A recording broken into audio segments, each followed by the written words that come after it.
गायक गौरव आचार्य श्री पुलक सागर जी के प्रवचन और लेटेस्ट धार्मिक भजन व कार्यक्रम निशुल्क देखने व सुनने के लिए हमारे YouTube चैनल जिनशरणम मीडिया को अभी सब्सक्राइब करें और बेल आइकॉन पर क्लिक जरूर करें।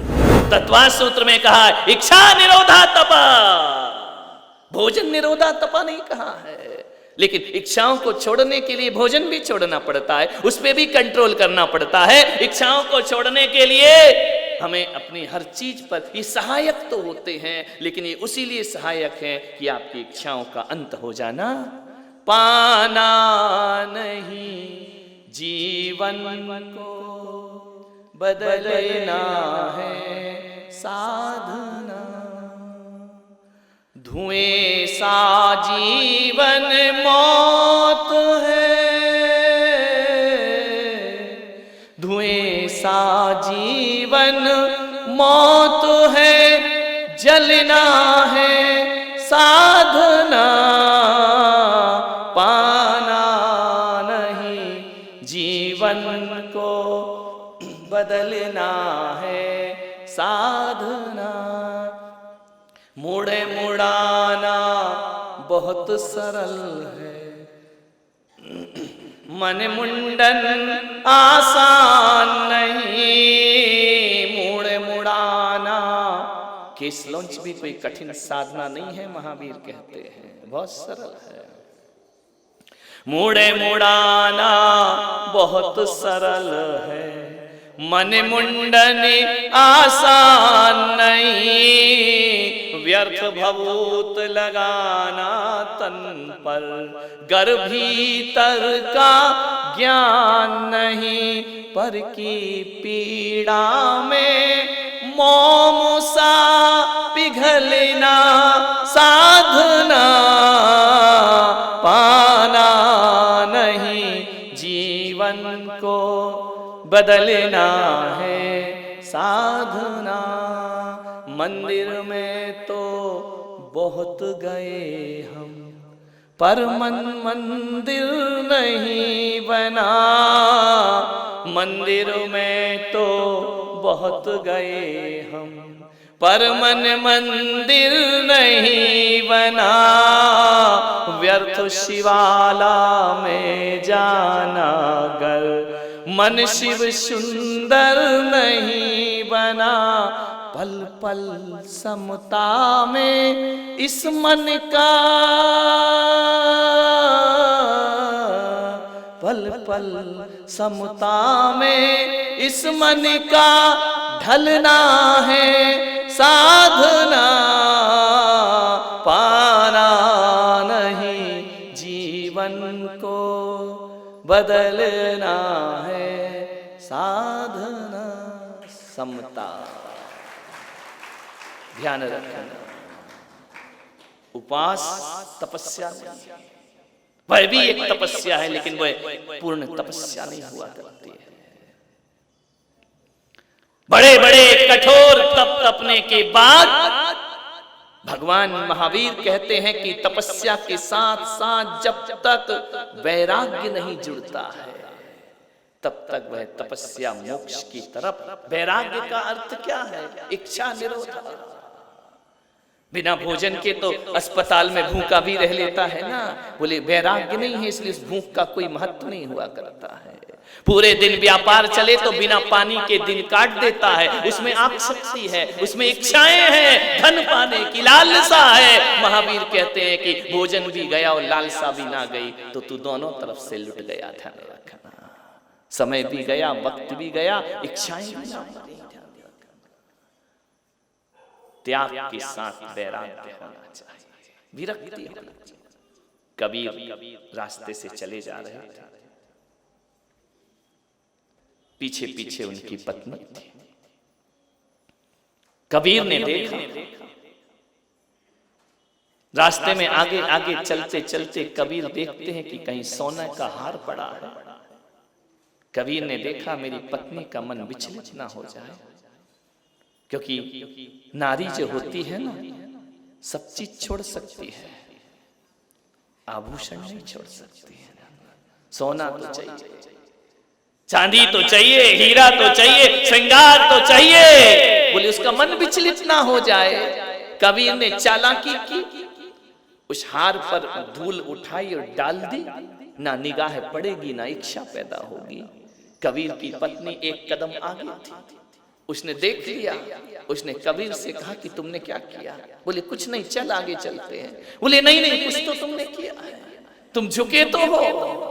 और फिर स्त्री हट, उसकी नहीं मानी तो फिर चल हट, ध्यान रखना। उसने कहा बताओ तुमने किया क्या? बोले मैंने कुछ नहीं किया, तू चल। बोले तुम झुके क्यों? तुमने उठाया क्या? बोले मैंने कुछ नहीं उठाया है। तो बोले तुम झुके क्यों थे? मैंने दूर से देख लिया है, बताओ मुझे तुमने क्या किया है? तुमने मिट्टी उठाई है ना? बोले हाँ। क्यों उठाई? बोले देख तू नारी है ना, वहां पर एक सोने का हार पड़ा था, उसे देखकर तेरा मन विचलित ना हो जाए, इसलिए मैंने उसे मिट्टी से ढक दिया है। कबीर की पत्नी ने कहा कि मैंने तो सुना था तुम बैरागी हो, विरक्त हो, तुम त्यागी हो, तुम तपस्वी हो। कबीर ने कहा इसमें कोई शक नहीं है कि मैं विरक्त हूं। बोले इतने विरक्त थे तो एक बात बताओ तुमने क्या किया? बोले मैंने सोने पे मिट्टी डाली। पत्नी बोली तूने सोने पे मिट्टी डाली और मैं ये सोचती हूँ कि तूने मिट्टी पर मिट्टी डाली। सोना क्या होता है? सोना भी मिट्टी है और मिट्टी भी। एक कदम आगे निकल गई पत्नी कबीर से, ध्यान रखना। मिट्टी पर मिट्टी डाल दी तुमने, यानी तुम्हारी नजरों में आज भी सोना और मिट्टी में अंतर है, लेकिन मेरी नजरों में मिट्टी भी मिट्टी है और सोना भी मिट्टी हुआ करता है। ध्यान रखना, ये होती है विरक्ति। विचार करो, ये होता है वैराग्य। एक बात याद रखिए, घी लगी रोटी मिली, आराम से खा ली, कल बिना घी की मिली, आराम से खा ली। ध्यान रखना, ये होती है विरक्ति। मिल जाए तो भी वही परिणाम, ना मिले तो भी वही परिणाम। उसको कहते हैं पल पल समता में इस मन का ढलना है साधना। ध्यान रखना, अच्छा मिले तो भी कुछ नहीं, बुरा मिले तो भी कुछ नहीं। ध्यान रखना, आकांक्षाओं में मत जियो। भोग का मार्ग आकांक्षा का मार्ग है और साधना का मार्ग आवश्यकता का मार्ग है। 100 साड़ियों से 100 लोगों के बदन ढक सकते हैं, लेकिन तुमने अलमारी में बंद कर रखी है। हकीकत में देखना वो साड़ियां बंद नहीं है, तुम्हारी इच्छाएं बंद है, तुम्हारी आकांक्षाएं बंद है, उनको तुमने बंद करके रखा है। मान्य वैराग्य कठिन है, तपस्या फिर भी आसान है। और भगवान महावीर ने कहा कि जिस तप के साथ वैराग्य नहीं होता है वह उत्तम तप नहीं कहलाया करता। वैराग्य लाओ अपने मन में। वैराग्य कब आएगा? कभी तो बोलोगा कि बस कर भगवान, कभी नहीं। भीतरात्मा हमारे जीवन में आना चाहिए। राजी हैं हम उस ऋषि में जिसमें तेरी रजा है। यहाँ यूं भी वाह वाह है, यहाँ त्यों भी वाह वाह है। सिंहासन मिले तो भी राम को कोई उत्साह नहीं, वो सिंहासन छूट जाए तो भी राम को कोई उत्साह नहीं। जो बिछरे बिलखत फिरे, केवट हो या निषाद, धीर भीर रघुवीर के कोई न हर्ष विषाद। 14 वर्ष वनवास में जो राम से मिल लेता, राम उसे छोड़कर आगे बढ़ते, बिलख बिलख कर रोता। जो बिछरे बिलखत फिरे, बिलख बिलख करके रोता केवट कि प्रभु जा रहे हो यहीं रहो। राम ने कहा नहीं, हमारा मार्ग दूसरा है, हम आगे बढ़ते हैं। सबरी मिली वह रोई, अहिल्या मिली वह रोई। जो बिछरे बिलखत फिरे, केवट हो या निषाद, और धीर वीर रघुवीर के कोई ना हर्ष विषाद। मैं यहां से जाऊंगा औरंगाबाद वालों, तुम रोगे। जो बिछरे बिलखत फिरे, ध्यान रखना। लेकिन संत रोते हैं क्या? इतने संतों के चातुर्मास हुए, तुम रोए होगे उनके जाने पर, वो रोए क्या? वो तो मुस्कुराते हुए चल दिया करते हैं। ध्यान रखना, मिले तो ठीक और ना मिले तो ठीक। वह होता है वैराग्य, वह होती है विरक्ति, वह होता है संन्यास, वह होती है तपश्चर्या। एक बात याद रखना, अपने अंदर जितना हो सके उतनी विरक्ति लाने का प्रयास करो। पदार्थों से ऊबने का प्रयास करो, डूबने का प्रयास मत करो। पदार्थ हैं तुम्हारे घर में, साधन हैं, उनसे ऊब जाओ, डूबो मत। घर गृहस्थी में ज्यादा मत डूबो, परमात्मा के हवाले करके जियो। एक बात याद रखना, ऋषभदेव भगवान ने 1 वर्ष 3 माह 7 दिन तक आहार नहीं किया। आपके तो 10 दिन के उपास है ना, महीने के होंगे। 1 वर्ष 3 माह 7 दिन तक ऋषभदेव निराहारी रहा करते हैं। 6 महीने तो उन्होंने आहार की संकल्प लिया कि लूंगा ही नहीं, उपवास किया, उसके बाद उन्हें आहार मिला। 1 वर्ष 3 माह 7 दिन निराहार रहे ऋषभदेव भगवान। एक बात याद रखना, 1000 वर्ष भी तपस्या करो तो केवल ज्ञान की गारंटी नहीं है, और अंतर मुहूर्त ध्यान कर लो, केवल ज्ञान प्रकट हो जाया करता है। भरत जी महाराज वस्त्र उतारते उतारते दीक्षा ली, अंतर मुहूर्त में केवली भगवान बनकर के खड़े हो जाते हैं। और ऋषभदेव पिता तीर्थंकर 1000 वर्ष केवल ज्ञान नहीं हुआ है। मेरा कहने का मतलब ये है कि जिसकी कषायों से मुक्ति हो जाए वह तपस्या को स्वीकार कर सकता है। किसी ने कुछ कह दिया, मन तिलमिला उठा, सहन नहीं होता है ना। किसी ने अपमान कर दिया, मन तिलमिला उठता है, दुश्मन बन जाता है, सहन नहीं होता है ना। सहन करो। मैंने एक दिन और कहा था कि 10 दिन में भूख सहन कर ली है, अब 10 दिन के बाद घर में किसी की 2 बातें और सहन कर लेना, तुम्हारा तपस्या करना सार्थक और सफल हो जाएगा। हमें भूख सहन हो जाती है, प्यास सहन हो जाती है, किसी के 2 शब्द सहन नहीं होते हैं। पल पल समता में इस मन का ढलना है साधना। बहुत आनंद में आप तपस्या कर रहे हैं। जरूरी नहीं है कि जिसने एक टाइम खाया वो तपस्वी नहीं है, और जरूरी नहीं है कि जिसने 10 दिन नहीं खाया वही तपस्वी है।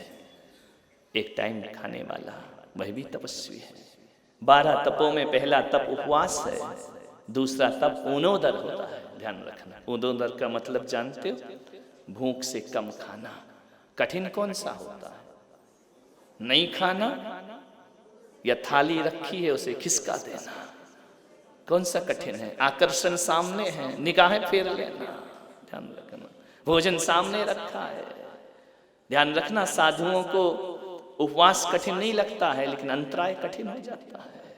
क्योंकि गए तो खाने की इच्छा से थे, गए तो आहार के लिए थे, लेकिन बाधा आ गई, इच्छा निरोधा तपा।